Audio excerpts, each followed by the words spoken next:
Welcome to V3 news లక్ష్యం సమాజహితం నేను ఆకాంక్ష బులెటిన్ల ముందుగా హెడ్లైన్స్ చూద్దాం శ్రీకాకుళం జిల్లా యువకులకు కౌన్సిలింగ్ ఇచ్చిన పోలీసులు ర్యాష్ డ్రైవింగ్ చేస్తే తగిన చర్యలు తప్పవని హెచ్చరిక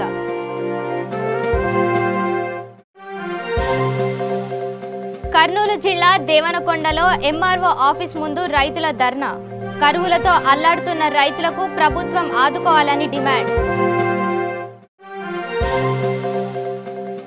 మేడ్చల్ జిల్లాలో మైనార్ బాలికపై అత్యాచారం ఇంట్లో ఎవరు లేని సమయంలో ఘాతుకానికి పాల్పడ్డ దుండగుడు కర్నూలు జిల్లాలో ఘోర రోడ్డు ప్రమాదం వివాహ శుభకార్యాన్ని పూర్తి చేసుకొని తిరుగు ప్రయాణంలో కబలించిన మృత్యువు ఇక డీటెయిల్స్ చూద్దాం శ్రీకాకుళం జిల్లాలో యువకులకు పోలీసులు కౌన్సిలింగ్ ఇచ్చారు తల్లిదండ్రుల సమక్షంలో బైక్ పై రేసింగ్ అంటూ ర్యాష్ డ్రైవింగ్ చేస్తే తగిన చర్యలు తప్పవని హెచ్చరికలతో కూడిన కౌన్సిలింగ్ ను పోలీసులు ఇచ్చారు గత 2 రోజుల క్రితం బైక్ రైడింగ్ తో రెచ్చిపోతున్న యువత దూకుడుకు కళ్ళెం వేసేలా పలు సూచనలు జారీ చేశారు అదే విధంగా రాత్రిపూట పెట్రోల్ చోరీ చేస్తూ జల్సాలకు పాల్పడుతున్న మైనార్లకు కూడా పోలీసులు గట్టి హెచ్చరికలు చేశారు శ్రీకాకుళం డీఎస్పీ ఈ మైనార్ రైడింగ్ బ్యాచ్ కు చెందిన సుమారు 13 మందిని వారి తల్లిదండ్రులను వన్ టౌన్ పోలీస్ స్టేషన్ కు రప్పించారు తల్లిదండ్రులు వారి కొడుకులపై శ్రద్ధ చూపాలని సూచించారు ఇప్పటికైనా వారి ప్రవర్తనలో మార్పు తేవాలని సూచించారు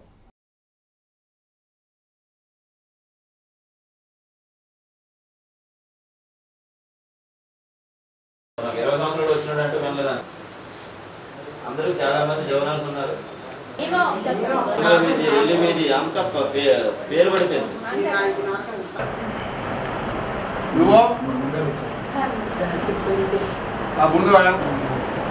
ఇప్పుడు మీరు బళ్ళు తీసుకెళ్లారు కదా బళ్ళు ఎవరు బళ్ళ మీద బండి నొక్కుతున్నావు కదా ఐదుగురికి బళ్ళు ఉన్నాయి మైనర్ అయితే కౌన్సిలింగ్ మేజర్ అయితే ఆడి మీద చట్టపరమైన చట్టపరంగా ఏ విధమైన సెక్షన్లు వస్తాయో ర్యాష్ నెగ్లిజెంట్ డ్రైవింగ్ కానీ లేదా మిస్చీఫ్కి కానీ ఈ బళ్ళు నష్టపరచడం మిస్చీఫ్ కింద వస్తుంది పెట్రోల్ దొంగతనానికి పాల్పడడం టెక్నికల్గా అది పెట్రోల్ అయినా దొంగతనం కింద వస్తుంది మీరు 100 రూపాయలు ఇటు పెట్రోల్ తీసుకుని ఇంటికి వెళ్ళి 200 రూపాయలు పెట్రోల్ కొట్టించుకుంటే 200 రూపాయలు అటు పట్టుకెళ్ళిపోతే దొంగతనమే కదా పెట్రోల్ అన్నది మైండ్ ఇష్యూ కాబట్టి ఏమో పోలీస్ స్టేషన్కి వెళ్తామని మీరు అంటలేదు కానీ టెక్నికల్గా మీరు ఇస్తే అది దొంగతనమే కాబట్టి వాళ్ళ మీద కఠినమైన చర్యలు ఉంటాయి మేజర్లందరి మీద కఠినమైన చర్యలు ఉంటాయి మైనర్లందరి మీద కౌన్సిలింగ్ ఇప్పుడు ఇచ్చాం 1వ కౌన్సిలింగ్ ఈ నెల అనగా ఒక 2-3 కౌన్సిలింగ్ ప్లాన్ చేస్తున్నాం అంటే మీరు చేసింది తప్పు అన్న విషయం వాడికి నరనారాయణ అర్థమైనంత వరకు కౌన్సిలింగ్ ఇస్తాం వాళ్ళు చేసింది తప్పు అని వాళ్ళకి తెలిసేట్టుగా చెప్పడం జరిగింది భవిష్యత్తులో ఈ విధమైన తప్పులు చేస్తే వాళ్ళు చట్టపరంగా ఎదుర్కొనే చర్యల గురించి వివరించడం జరిగింది అలాగే ఆ ఏజ్ తల్లిదండ్రులని మాట లెక్క చేసే స్వభావం ఉంది కాబట్టి అలాగే ఏ కుర్రాడైనా ఇప్పుడు మా నోటీస్కి వచ్చిన వాళ్ళు తల్లిదండ్రుల మాట కానీ వినకపోతే వాళ్ళని మేము మళ్ళీ పిలిపించి మళ్ళీ ఒకసారి కౌన్సిలింగ్ ఇస్తాం సమాజంలో యువత సత్ప్రవర్తనతో పెరగడం సమాజంలో ఒక మంచి పౌరుడుగా తీర్చిదిద్దడానికి పోలీస్ శాఖ తరపున మా వంతు బాధ్యతగా మేము చేయవలసిన పని అంతా చేస్తాం దొంగతనం చేసిన పెట్రోల్ ఉంది ఆడి పుట్టినరోజు కోడి ఏదో దొరికిందా కోడి ఎవరికి చెందుతుందని పంది వేసుకుని ఎవడు ముందు కళింగపట్నం వెళ్ళిపోతే ఆడిది కోడి అని చెప్పి ఆ కోడి కూడా దొంగతనం చేసిన కోడి అయి ఉంటుంది దాని మీద పంది వేసుకున్నారు ఆ క్రమంలో యాక్సిడెంట్ అయిందని నాకు వచ్చిన బాగట్ట నాకు ఇప్పటివరకు తెలిసిన సమాచారం కోడి గురించి పంది వేసుకున్నారట ఈ 6 బైకుల్లో ఏ బైక్ ముందు కళింగపట్నం వెళ్ళిపోతే ఆ బైక్ ఆడిది కోడి అని చెప్పి ఆ కోడ్ కూడా వీధిలో దొంగలించిన కోడ్ ఏమై ఉంటుందని ఒక అనుమానం ఇంకా అది పర్ఫెక్ట్గా వెరిఫై చేయలేదు ఈ జనరల్గా ఏమవుతాయంటే పెట్రోల్ పోవడం కోళ్ళు దొంగతనం ఇంటి వెనకాల పరల్లో గిన్నెలు పోవడం ఇవన్నీ ఆ వీధిలో ఉన్న ఈ ఇలాంటి రిఫ్రఫ్ పిల్లల్లో చేస్తారు అయితే అది ప్రాథమికమైన స్థాయిలో పోలీసుల నోటీసులోకి రాదు కర్నూలు జిల్లా ఆలూరు నియోజకవర్గంలోని దేవనకొండ మండలంలో రైతు సంఘం నాయకులు రైతులు స్థానిక ఎంఆర్ఓ ఆఫీస్ దగ్గర ధర్నా చేశారు ధర్నాలో భాగంగా రైతు సంఘం నాయకుడు జగదీష్ మాట్లాడుతూ గత 4 సంవత్సరాలుగా రైతులకు పండించిన పంటకు గిట్టుబాటు ధర వర్షాలు లేక చాలా దుర్భరమైన జీవితం గడుపుతున్నారని ఆవేదన వ్యక్తం చేశారు కరువుతో అల్లాడుతున్న రైతులకు ప్రభుత్వం ఉచితంగా విత్తన సదుపాయాన్ని, బ్యాంకు రుణాలతో 0 వడ్డీ సదుపాయాన్ని కల్పించాలని డిప్యూటీ తహసీల్దార్కు వినతి పత్రం సమర్పించారు. ఈ కార్యక్రమంలో తాలూకా మండలం రైతు సంఘం నాయకులు పాల్గొన్నారు.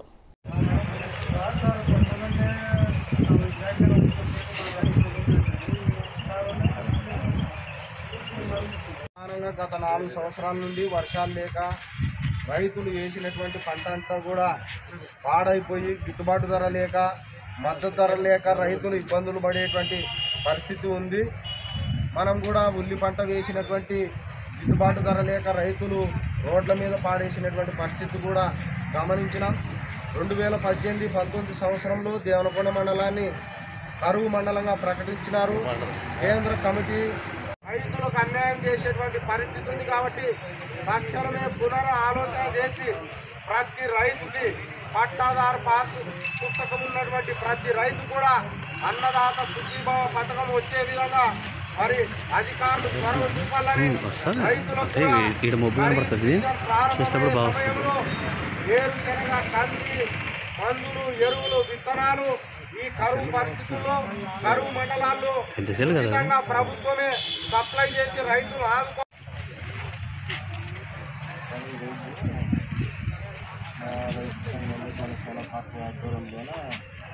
విన్నపం చేయదలుచుకున్నాం. రైతులకి గత సంవత్సరం పూర్తిగా కరువు వచ్చింది. 4 సంవత్సరాలుగా కరువు వచ్చింది. 2018-19 సంవత్సరంలో పంట నష్టపరిహారం ఇవ్వలేదు. ఇంతవరకు తక్షణమే పంట నష్టపరిహారం విడుదల చేయాలా, రైతులను ఆదుకోవాలని. బ్యాంకుల్లో రైతులకు కొత్త రుణాలు ఇవ్వడం లేదు. ఇప్పుడు ఖరీఫ్ సమయం ప్రారంభమవుతుంది కాబట్టి బ్యాంకుల్లో కూడా రైతులకు కొత్త పంట రుణాలు ఇచ్చి రైతులను ఆదుకోవాలని చెప్పేసి, అదేవిధంగా రైతులకు కావాల్సినటువంటి మేలు రకమైనటువంటి విత్తనాలు 90% సబ్సిడీ కింద ప్రభుత్వమే కరువు మండలాల్లో కరువు రైతులకు సప్లై చేసి రైతులు ఆదుకోవాలని, ఉపాధి హామీ పథకాన్ని వ్యవసాయ రంగానికి అనుసంధానం చేయాలని ఈ అంశాలపైన మేడ్చల్ జిల్లా చెన్నారెడ్డి కాలనీలో ఘోరం చోటు చేసుకుంది. ఇంట్లో ఎవరు లేని సమయంలో 11 సంవత్సరాల బాలికపై అదే కాలనీకి చెందిన ఒంగూరి వాసు అనే ఏసీ మెకానిక్ అత్యాచారం చేశారని బాలిక తల్లి శమంత ఆరోపణతో కేసు నమోదు చేసి పోలీసులు దర్యాప్తు చేస్తున్నారు. బాలికను మెడికల్ నిర్ధారణ కోసం గాంధీ హాస్పిటల్కి తరలించారు. పేరు శమంత, నేను జిహెచ్ఎంసీలో పనిచేస్తాను. పొద్దున ఉదయం 5:30 వరకు డ్యూటీకి వెళ్ళిపోతాను. డ్యూటీకి వెళ్ళంగానే ఆ బాబు వాసు అనే అబ్బాయి ఫుల్గా తాగేసి వచ్చి మా పాపను మీ మమ్మీ పోయిందా అని అడిగాడు. అడిగిన వెంటనే మా పాప పోయిందని చెప్పినాక మా బాబుని ఛాయ్ తెమ్మని తోలిచ్చినంత మాత్రం వాడు మూలమలుపుకి వెళ్ళాడు. గతం లోపలికి వెళ్ళి ఇలా మానభంగం చేసి. హైదరాబాద్ దిల్సుఖ్ నగర్ రవీంద్ర భారతి హైస్కూల్లో పండగ సంబరాలు నెలకొన్నాయి. 10వ తరగతి ఫలితాలతో 100% ఉత్తీర్ణత సాధించడంతో సంబరాలు అంబరాన్నంటాయి. ఈ కార్యక్రమంలో విద్యార్థులు, ఉపాధ్యాయులు, విద్యార్థి తల్లిదండ్రులు పాల్గొన్నారు. Ravindra Bharati high school principal Sirisha V3 న్యూస్తో తమ సంతోషాన్ని పంచుకున్నారు.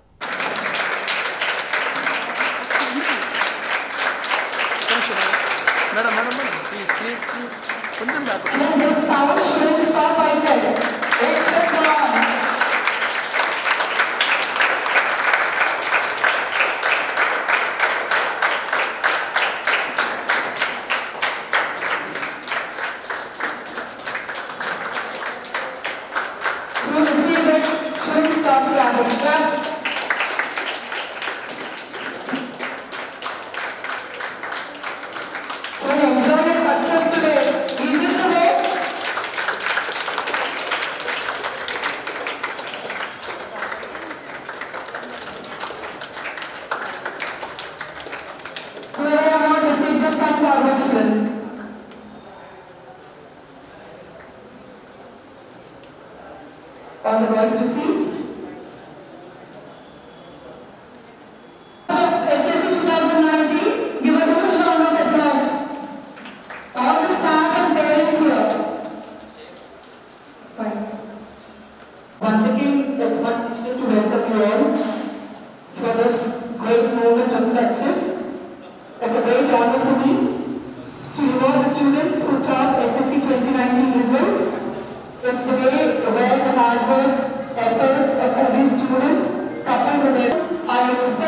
the same success to continue in your lives in the coming days. And it's my honor to read out the results of SSC 2019. First, I would like to take this opportunity to read out the statewide results.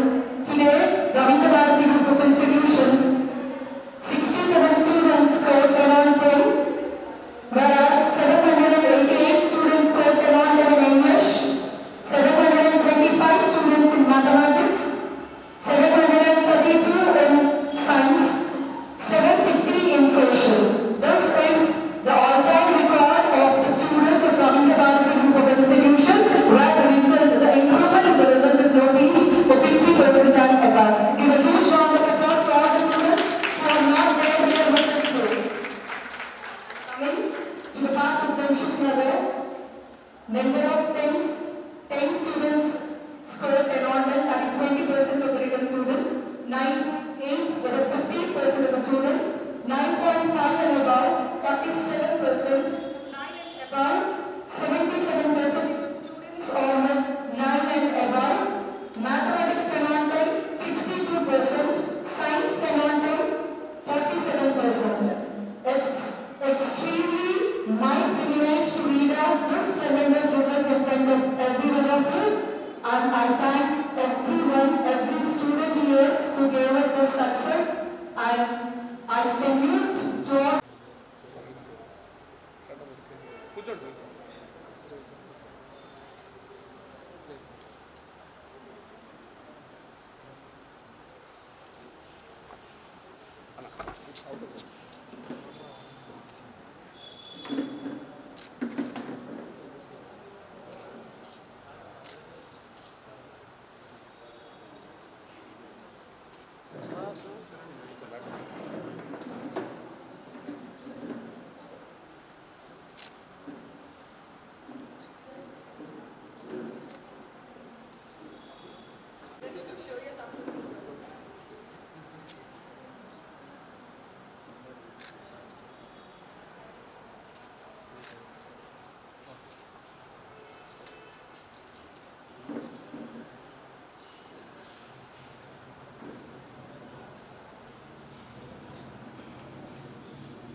Thank you very much. Once again, I congratulate each and every student by name for their success.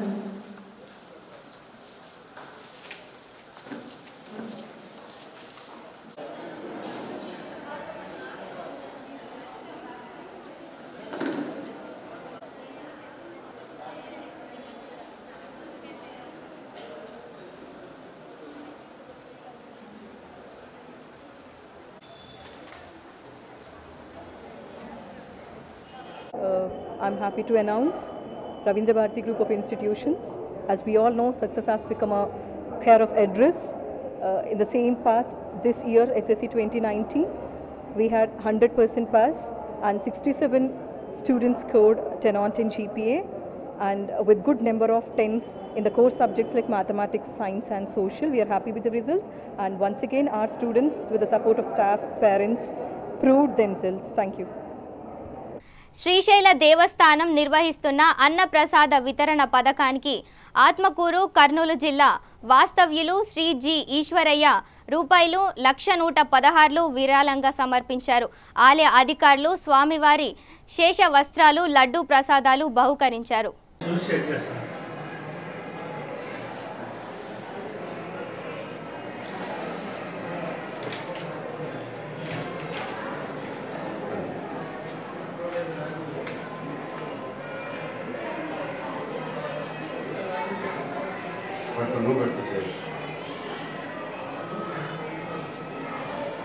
Kurnool జిల్లా ఆలూరు నియోజకవర్గంలోని దేవనకొండలో ICRISAT ఆధ్వర్యంలో వేరుశెనగ సాగులో మేలైన వ్యవసాయ యాజమాన్య పద్ధతుల గురించి రైతులకు తెలియజేశారు.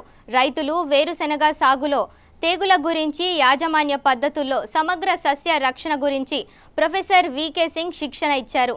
ఈ కార్యక్రమంలో దేవనకొండ రైతు ఉత్పత్తిదారులు సంస్థ సభ్యులు, పలు గ్రామాల రైతులు, ఎఫ్పిఎం సిబ్బంది హాజరయ్యారు.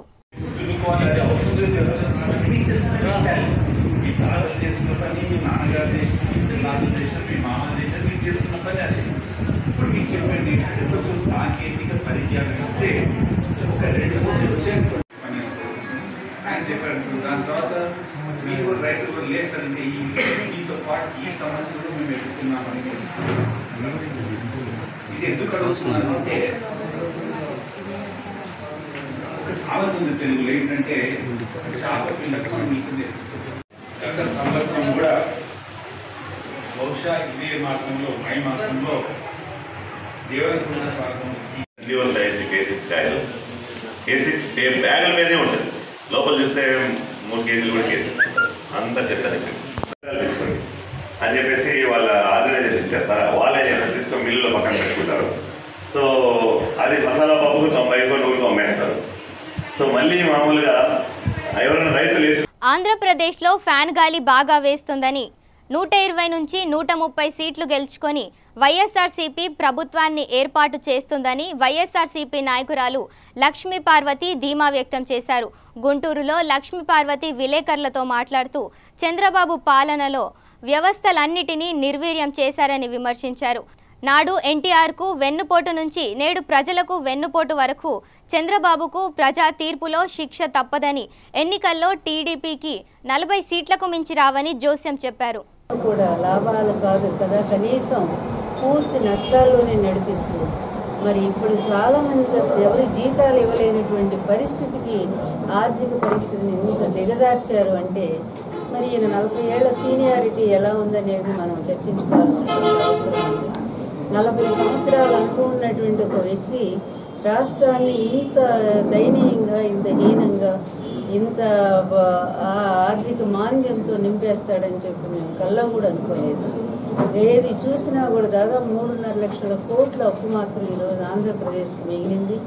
తల ఒక్కింటికి 50,000 కట్టేటువంటి ఆ భారాన్ని ఆంధ్ర ప్రజల మీద రుద్ది ఇష్టం వచ్చినట్టుగా లాస్ట్ కూడా ఆయన మరి ఏది మోడీ మీద యుద్ధం ప్రకటించి ధర్మసభలో ఏంటి వాటి ధర్మ పోరాట సభలు, ఆయన ఒక ధర్మం, ఆయన ఒక పోరాటం. ఆ ధర్మ పోరాట సభలు కూడా ఈ ప్రజాస్వామ్యం ఈ ప్రభుత్వం ఇప్పుడు పార్టీకి పెట్టుకున్నటువంటి మీటింగ్లు కూడా ప్రజాధనాన్ని దుర్వినియోగం చేసే ఒక దుష్ట సాంప్రదాయాన్ని మొదటిసారిగా ఇతరులోనే మనం చూస్తూ ఉన్నాం. ఏ చూసినా పన్నుల భారం పెంచారు, లోటు బడ్జెట్ చూపిస్తూనే ఇంకొక వైపు పన్నులు పెంచారు. అదేవిధంగా ఈ స్కీమ్స్ చూపిస్తూ, వెల్ఫేర్ స్కీమ్స్ చూపిస్తూ రుణమాఫీలు అంటూ దాదాపుగా 1,50,000 కోట్ల అప్పు తీసుకొచ్చాడు. మరి ఎక్కడ ఏ స్కీమ్ అయినా కంప్లీట్ చేశారా అంటే 87,000 కోట్ల రూపాయల రైతుల రుణమాఫీ నేను తీరుస్తానని చెప్పి ఎలక్షన్స్ ముందు మేనిఫెస్టోలో పెట్టి ప్రకటించినటువంటి ముఖ్యమంత్రి ఈరోజు వడ్డీతో కలిపి 1,00,000 కోట్లు దాటిపోయినటువంటి పరిస్థితుల్లో కేవలం 13,000 కోట్లు మాత్రమే రైతుల రుణమాఫీ తీరింది. డ్వాక్రా రుణమాఫీ చూస్తే అలాగే ఉంది, 27,000 కోట్ల రూపాయలు దాదాపుగా డ్వాక్రా రుణమాఫీ ఉంది. వాళ్ళకి ఏ లేదు.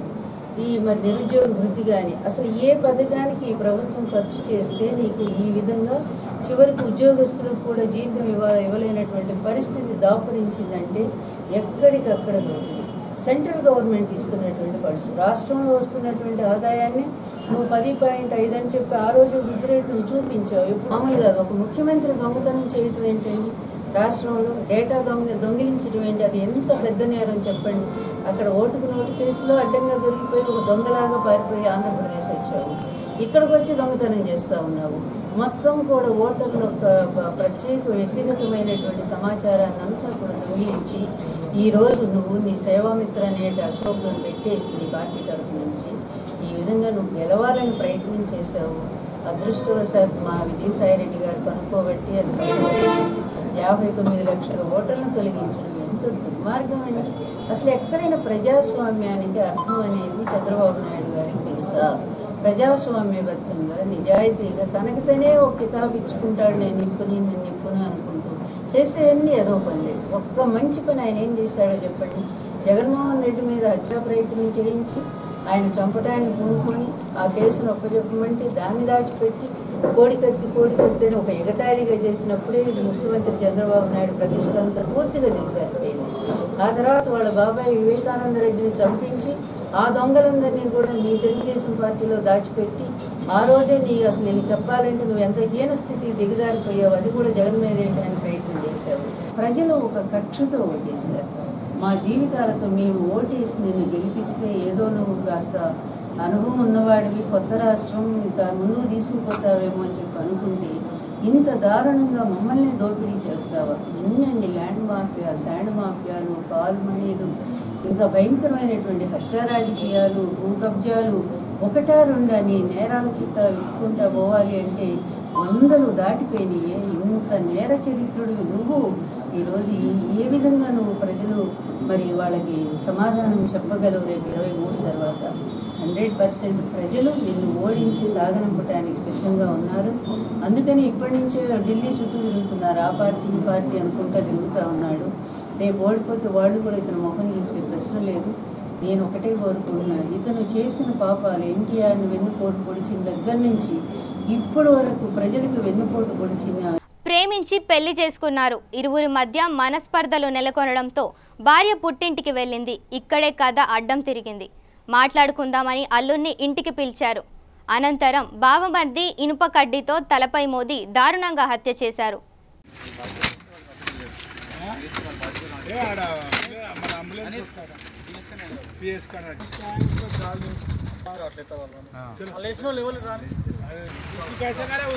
Dundigal PS limits Chintal division IDPL కాలనీకి చెందిన షేక్ అమీర్ ఆటో డ్రైవర్ గా పనిచేస్తున్నాడు. 2 ఏళ్ల కిందట కైసర్ నగర్ కు చెందిన హీనా బేగంతో ప్రేమించి పెద్దల అంగీకారంతో పెళ్లి చేసుకున్నాడు. వీరికి 3 నెలల కుమార్తె ఉంది. వారం క్రితం బాలానగర్ పోలీస్ స్టేషన్లో ఫిర్యాదు చేసి కుమార్తెను తీసుకెళ్లింది. అప్పటి నుంచి మాట్లాడుకుందామని అమీర్కు అత్తింటి వారు 2 సార్లు కబురు పంపారు. భార్య కుమార్తెను పంపిస్తే వస్తానని తేల్చి చెప్పడంతో సరేనన్నారు. తన వెంట 12 ఏళ్ల మేనల్లుడిని తీసుకెళ్లాడు. తొలుత కుమార్తెను ఎత్తుకొని తన చిరవాణితో ఫోటో తీసుకున్నాడు. ఫోటో ఎందుకు తీసుకున్నావని బావతో బామ్మర్ది గొడవ పడ్డాడు. అమీర్ చేతులను వెనక నుంచి మామ మారూఫ్ పట్టుకొని బావమర్దిని ఇస్మాయిల్ రాడ్తో తలపై 4 చోట్ల మోదాడు. విచక్షణ రహితంగా తలపై మోదడంతో మెదడు బయటికి వచ్చింది. ఇంట్లో నుంచి గేటు దగ్గరకు వచ్చి క్షతగాత్రుడు 15 నిమిషాల పాటు ప్రాణాపాయ స్థితిలో కొట్టుమిట్టాడాడు. అతన్ని ఆసుపత్రికి తరలించేందుకు తొలుత ఎవరూ సహకరించలేదు. తరువాత తీసుకొని ఆసుపత్రికి తరలిస్తుండగా మార్గం మధ్యలో అమీర్ మృతి చెందాడు. జయశంకర్ భూపాల్పల్లి జిల్లా కుందయ్యపల్లి గ్రామంలో ఘోర రోడ్డు ప్రమాదం జరిగింది. లారీ బైక్ ఢీకొనడంతో బైక్ పై వెళ్తున్న ఒకరు అక్కడికక్కడే మృతి చెందారు. మరొకరి పరిస్థితి విషమంగా ఉంది. స్థానికులు వెంటనే 108 ద్వారా ఆసుపత్రికి తరలించారు. పరకాల భూపాలపల్లి ప్రధాన రహదారిపై ఈ ప్రమాదం చోటు చేసుకుంది.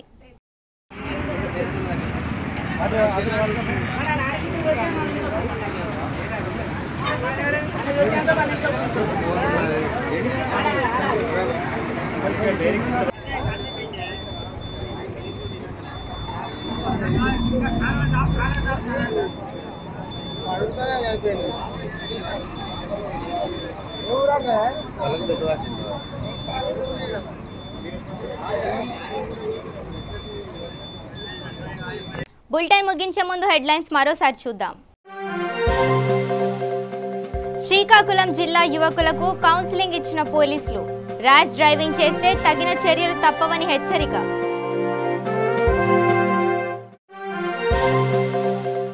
కర్నూలు జిల్లా దేవనకొండలో ఎంఆర్ఓ ఆఫీస్ ముందు రైతుల ధర్నా. కరువులతో అల్లాడుతున్న రైతులకు ప్రభుత్వం ఆదుకోవాలని డిమాండ్. మేడ్చల్ జిల్లాలో మైనార్ బాలికపై అత్యాచారం. ఇంట్లో ఎవరు లేని సమయంలో ఘాతుకానికి పాల్పడ్డ దుండగుడు. కర్నూలు జిల్లాలో ఘోర రోడ్డు ప్రమాదం. వివాహ శుభకార్యాన్ని పూర్తి చేసుకొని తిరుగు ప్రయాణంలో కబలించిన మృత్యువు. ఇవి bulletin updates. Keep watching V3 news. లక్ష్యం సమాజహితం.